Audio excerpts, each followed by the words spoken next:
everybody, welcome to English for You. I'm Kat. And I'm Seb. And Kat, I'm feeling a little bit tired today. You know, Really? I was up all night last night reading. Oh, what were you reading? 1984. That's a good book. It is a very good gosh. book. Yeah. It's not just a good, gripping story, but it's also a book that really changed writing, didn't it? Yeah. It was a book that changed the world. And it changed our idea about what governments could be, things like that. I think there's other books that I can think of that have changed the world, like The Origin of Species by Charles Darwin. Of course, yeah. Yeah. That one's not a fiction book. No, that one's real. But yeah, that changed how we looked at animals, how we thought about how the world became what it is today. And absolutely. There's a few others as well. There was The Second Sex, which is a little bit less well known. It's kind of credited with starting the modern feminist movement, right? Yes. Okay, and then the King James Bible, obviously, changed most of Europe. Yes. All right, but today I think we're talking about a book that was written by somebody who you might not expect to change the world, but she did. Yes, and that's because she was a young girl. She was about 13, 14, 15 years old when she wrote this book. 13 to 15 years old. 13 to 15 because it was a diary. That's right. Today we are going to be talking about the Diary of Anne Frank, or the Diary of a Young Girl. So, let's get started. Reading. The Diary of a Young Girl. It's June 12, 1942, when Anne Frank first writes in her diary. Today is her 13th birthday, and she has decided to keep a journal of her thoughts. She writes them as letters to an imaginary friend named Kitty. These are difficult times for Anne's family. Nazi Germany has recently invaded the Netherlands, where they live. Anne's family is Jewish, which means that life is now very dangerous for them. In July, Anne writes to say that they must go into hiding. Nazi soldiers want to take her sister Margot away. Soon, the family moves into a hidden space above Anne's father's office. She calls this the secret annex. Shortly after, the Franks are joined by another family, the Van Daans, and a dentist named Albert Dussel. Later, tensions develop. Not only is there not enough space, but the Van Daans have also run out of money. Anne doesn't lose hope, though. She thinks about her time in the annex and decides that the experience has made her more mature. So, our story today begins with the first entry in Anne Frank's diary. It reads, "It's June 12, 1942, when Anne Frank first writes in her diary." Okay, so sounds like, she just got a diary, and actually it sounds like it's a birthday present, because the article says, today is her 13th birthday, and she has decided to keep a journal of her thoughts. Right. Yeah, so we talked about the word diary and talking about the title Diary of a Young Girl, but here we have the other word journal, and journal is a noun kind of like diary. It's basically a book to write in. Usually you write your daily thoughts or some events you're going to, things you want to remember, maybe your goals and your dreams. There are journals for different purposes. You could do a journal about your exercise, or you could do a journal about what you eat, something like that. It's a good thing for your mind. It's also a good way to record your life and your world. We also call this a diary, or we could call it a log, especially if it's like a sea captain writing it where you're trying to keep track of the days. That's called a log. Or a modern version is a blog, a web log, a blog where you write. Vlog. Yeah, or a vlog, which is a video log, so online versions of journals. All right, here's an example sentence. To calm down after her fight with her mother, Lana wrote down her feelings in her journal. That's a pretty healthy way to deal with emotions. It is very healthy. Yeah. Get everything all out on the paper. Anyway, let's get back to Anne Frank now, and it says, she writes them as letters to an imaginary friend named Kitty. Now that's something a lot of people who write diaries do, don't they? They structure it or they write it as a letter. So you Right. feel like you're having a conversation with someone rather than just making lists or just making notes on a piece of page. But this is obviously not a real letter because it is to an imaginary friend. Now, imaginary is something that only exists in our minds, so it is not part of reality. Often children have imaginary friends. These aren't real people, they're just characters that the children have imagined or thought of, but still speak to like real people. Right. Did you have any imaginary friends when you were a kid? I did. When I was about 2 years old, I had a best friend called Thomas. Thomas? Who didn't exist. Yeah. Oh, all right. Well, I guess Thomas must have stayed with your 2-year-old self. He did. But we had a wooden dog together. Oh, Yeah. that's nice. All right. So the article goes on to say these are difficult times for Anne's family. So unfortunately, Anne's not going to be writing about like, today I went out in the sunshine on a picnic. It was really fun. And horses and ponies. Yeah, no, No. her family's having a really rough time. They are. We find out that Nazi Germany has recently invaded the Netherlands where they live. Okay, yes, so it's actually, this is where we're going with this story. Yeah. This is not a particularly happy story. But we do see the adverb there, recently. Now, something that happened recently is something that happened not a long time ago. So we could also say that Nazi Germany just invaded the Netherlands. It just happened.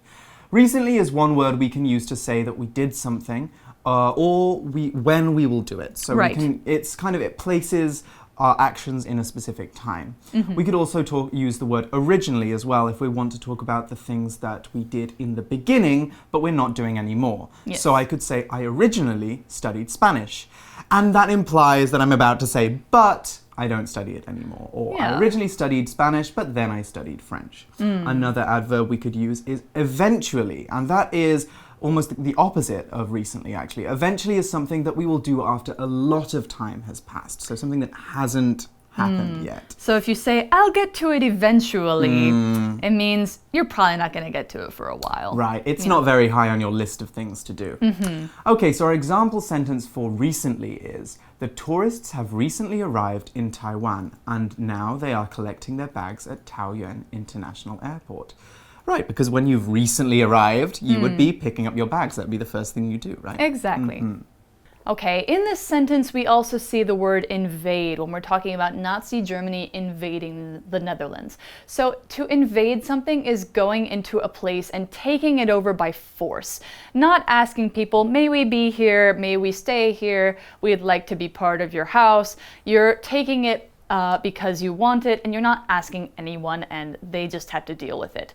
So at that time, Germans were invading most of Western Europe. That has included Poland, Hungary, Austria, all sorts of places, including the Netherlands. And so invade might be another way to describe smaller things too, like if you're invading somebody's privacy by, for example, looking at their phone even though you didn't ask them, or invading their house, which is what robbers do when they break into places to steal things. These are all different examples of the word invade. Okay. So Nazi Germany has just invaded the Netherlands. But why is this a big deal for Anne's family? Well, the article says Anne's family is Jewish, which means that life is now very dangerous for them. Okay, so to explain this, you got to know a little bit about who are the Jewish people. Well, Jewish people are an ethnic and religious people, so it's kind of both. They originally came from the Hebrews of Israel, so with the part of the Middle East, which is now the country of Israel. But they spread across the world, and particularly a lot of them went to Europe. So there's different groups of Jews throughout different parts of Europe. So in the German region and also in the Netherlands, you have Ashkenazi Jews. They're the people who speak Yiddish. A lot of them came to America after World War II. In Spain and Portugal, and also maybe in Morocco, you would have Sephardic Jews. And there's different groups of them across the world. But at this time, it was very dangerous to be a Jew. It could also mean relating to Jews or related to Judaism if you say something is Jewish. Yeah, it's quite a broad term. So the article continues. In July, Anne writes to say that they must go into hiding. Now, what this means, go into hiding, is to run away from something dangerous and to go into a safe place where no one can find you.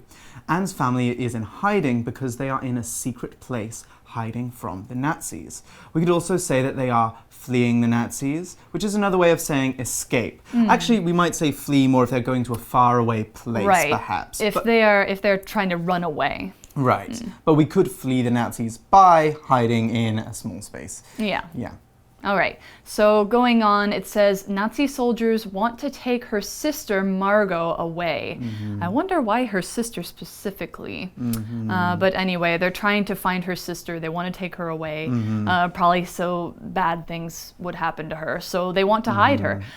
So what does the article say about how do they escape the Nazis? Right. Well, soon the family moves into a hidden space above Anne's father's office. Right. And what does she call this place? She calls this the secret annex. Right. So it's basically, it's her own nickname for it. It doesn't necessarily have its own name, but it's what she calls it.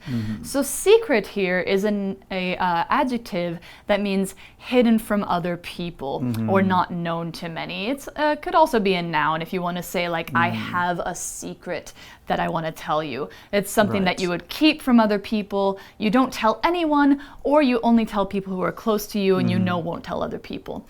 Another adjective might be secretive. So if you say something is secret or secretive, if you're being secretive, it means you're keeping lots of secrets. But if something is secret, it's just something you don't want to tell anyone. So those actually have two different meanings. But back to the adjective secret, there's a secret room hidden behind this wall is an example of this. If you pull the candle out, the wall will open and you can find it there, the room. Yeah, so that's an example of secret. Right. And we also saw the word annex, which is not really one you need to study now, but basically an annex is normally a small room which is attached to a bigger room. Normally it's one you can easily find in your house. You'll just open the door and there is the annex. Right. But in the past, we used to have annexes, especially during the time Anne was writing, but also during other periods of history, there would be secret annexes, which would be secret rooms in houses that people who were in hiding could go to not be found by the police or the Nazis. In the UK, we used to have a thing called priest holes, which was another kind of annex, which is where people would hide priests who were on the run from the authorities. So there are all these secret rooms in very old English houses where you would hide a priest. Oh, I actually didn't know that. I actually didn't know that meaning of annex either, because I think in America we don't use such a word. We don't use the word annex so much, but it is very important to this story. Yeah. Anyway, going back to the story itself, shortly after, the Franks are joined by another family, the Van Daans, and a dentist named Albert Dussel. Okay, so we saw the word shortly there, and that's an adverb. And it's another adverb that modifies when we did something. So shortly basically means soon, and we mostly use it after the adjectives before and after.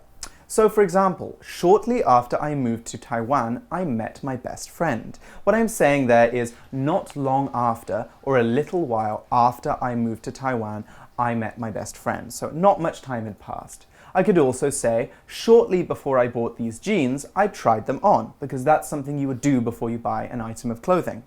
Shortly can also mean to say something in a hostile or angry way, which is a little bit more British. So for example, I could say, just leave me alone, she said shortly. So we might use that in a book, for example, or in some kind of narrative writing. Shortly there just means that she said it very quickly and that she was kind of angry. So here's an example sentence using shortly as we saw it in the article. Shortly after I finished college, I got a job as a magazine writer.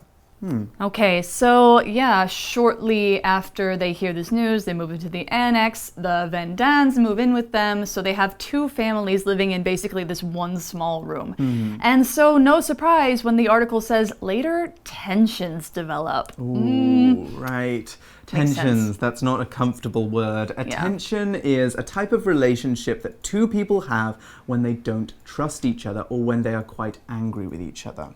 So I could say that tensions arose between me and my roommate when she didn't wash the dishes for 2 weeks. Why were tensions rising? Well, because she wasn't washing up. So every time I came home, it was dirty and she wasn't doing the work. So you start to get annoyed with each other. You say, hey, do you want to actually clean up a little bit? So we would say that, I think you should do it. Yeah, and then we get a tense relationship. Tensions arise, or they go up, they arise. And we could also say if we're going to get rid of some tensions, we would ease tensions. Ease just means to make something relaxed. Yes. Breathe deeply. All right. So these tensions are developing because they have a lot of people in a very small space. Right. So develop here is this verb that means to grow or to begin to happen. Or like you said, become like more and more. It rises, it arises. And develop can be transitive or intransitive. In this case, it's intransitive as the situation develops or as more things happen in this situation. However, if you want to use a transitive example, you can have develop feelings for somebody, which is kind of the opposite. If you develop feeling for somebody, that means you're sort of falling in love with them. Yeah, it's sort of a romantic little, oh, I have a crush on this person. So if you want to turn develop into a noun, you add that ment ending to get develop. This is a development that I didn't see coming, or something that develops. So here's another example of the verb develop. The fight between a couple of men at the park developed into a huge riot, with people breaking windows and setting fire to houses. Oof, that escalated quickly. Yeah, it did escalate quickly. Yeah. So what happens next? All right. Well, of course, the tensions are developing because the article says not only is there not enough space, but the Van Daans have also run out of money. So they're cramped into this tiny little room, they don't have enough money, and they can't go out, and they're depending on other people to feed them. Right, so tense relationships are developing. But now let's check out some grammar. Okay, so we saw a grammar pattern there. Not only but also. We use this structure when we want to explain two causes or effects of something when the second one is even better or even worse than the first. So for example, not only was my hotel room dirty, but also the toilet wouldn't flush. Here the fact that the toilet wouldn't flush comes second because I'm even more bothered by it. Maybe I could see the hotel from outside and I kind of had an idea that the room would be dirty, but you would think the toilet would flush. Also, one thing that we can notice there is you can actually omit but also. So not only was my hotel room dirty, the toilet didn't flush. So we can, you can make it a little bit shorter there. Let's take a look at another example now. Not only did Dad shout at Freya for failing the test, but he also grounded her for a week. Notice that we can arrange this structure but also plus subject, or we can place our subject in between but and also. Now, let's move on and check out a pocket phrase. Okay, so not only are they in this small space, but also, worse, they have run out of money. So the Van Daans have run out of money, and to run out of something says that something is being completely used up. If you run out of it, it means you don't have any more. So when money has run out, you have no more money. If you run out of energy, you're really, really tired. Something like that. Yes. Yeah. So the article goes on to say, Anne doesn't lose hope, though. She's a very optimistic, hopeful person. She's a very positive person. She keeps on thinking things are going to get better. In fact, she thinks about her time in the annex and decides that the experience has made her more mature. Now, mature is an adjective, and when someone is mature, especially a child, it means that they act in a very sensible or responsible way. So Anne is mature because she is growing up and starting to see the world in a more grown-up way, but also because her situation, her circumstances have kind of, you know, it's not really a place, the annex is not really a place where she can be a kid. She really has to learn to be an adult in this situation. It's a very difficult time. We can also use mature as a positive word, though, to mean someone who is not young. So I could say a mature gentleman or a mature lady. Yeah, although we are not mature. We are not mature in either sense. We're childish. But a mature lady, for example, won't be in her 20s, but we can assume that she's probably very elegant, she's probably very refined, she's probably very cultured. And a little bit older, maybe 50s and older. Yes. A respectable woman. What she definitely isn't, though, is childish. And childish is the opposite of mature. We could also say immature to mean someone who is not mature. Yes. Right, let's take a look at an example sentence now. Laura has to take care of her 2 younger brothers, so she is very mature for her age.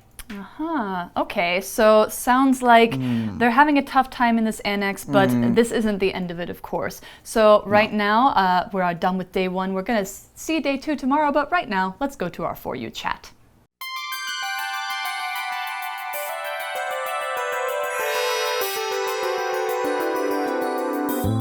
For You chat.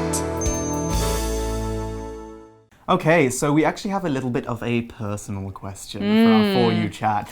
Let's get personal. Our question for today is, Anne says that her experience in the annex has helped her mature. When has a difficult experience helped you grow as a person? Ooh. Okay. Well, I can think of a lot of difficult experiences, but the one that comes to mind probably is moving abroad. Right. In general, because as all of you know, Seb and I are not from Taiwan. Nope. And we didn't grow up here. So we moved here as adults already when all of our worldviews and our everything was Had shaped. already been made. Yeah, exactly. So we had to adjust to a new way of living. Right. And that helps you grow. And the distance between you and your family and your childhood friends, those at times can be quite difficult, that distance. Because, Exactly. you know, you don't have your normal friends and family to help you through difficult things, so you have to learn to deal with them on your own. So I think we both probably became a little bit more mature, a little bit more adultish. Yeah, adult-ish. Which is not a word. When we moved abroad. Right, exactly. But you guys have probably already gone through some difficult times or some tough times, or you might have had to knuckle down for a difficult exam or gone on an exchange. So why don't you guys talk a little bit about when difficult times have helped you become more mature people? Okay. But from me and Kat, it is unfortunately time to go. We will join you again tomorrow when we'll be rejoining Anne Frank and finding out more about her amazing diary. All right. Bye-bye. Bye-bye. The Diary of a Young Girl. It's June 12, 1942, when Anne Frank first writes in her diary. Today is her 13th birthday, and she has decided to keep a journal of her thoughts. She writes them as letters to an imaginary friend named Kitty. These are difficult times for Anne's family. Nazi Germany has recently invaded the Netherlands, where they live. Anne's family is Jewish, which means that life is now very dangerous for them. In July, Anne writes to say that they must go into hiding. Nazi soldiers want to take her sister Margot away. Soon, the family moves into a hidden space above Anne's father's office. She calls this the secret annex. Shortly after, the Franks are joined by another family, the Van Dans, and a dentist named Albert Dussel. Later, tensions develop. Not only is there not enough space, but the Van Dans have also run out of money. Anne doesn't lose hope, though. She thinks about her time in the annex and decides that the experience has made her more mature.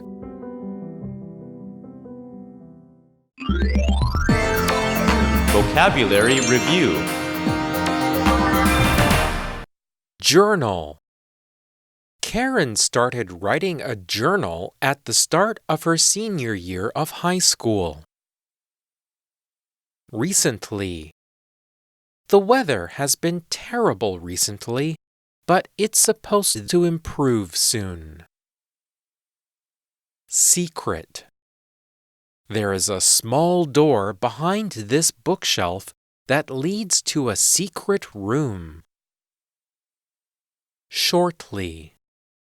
Shortly before Adam's birthday, his parents asked him if he wanted a party. Develop. A conflict is developing between the two countries and many are afraid it will lead to war. Mature. Vera is much more polite at the dinner table now that she has grown into a mature adult. 智慧小补帖 Imaginary. Invade. Tension.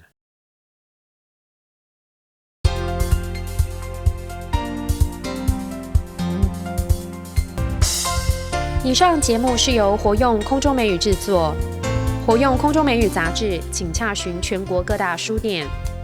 如欲索取试听教材，请来电02-2364-4000 02-2364-4000，或上网查询，网址是 www.english4u.net www.english4u.net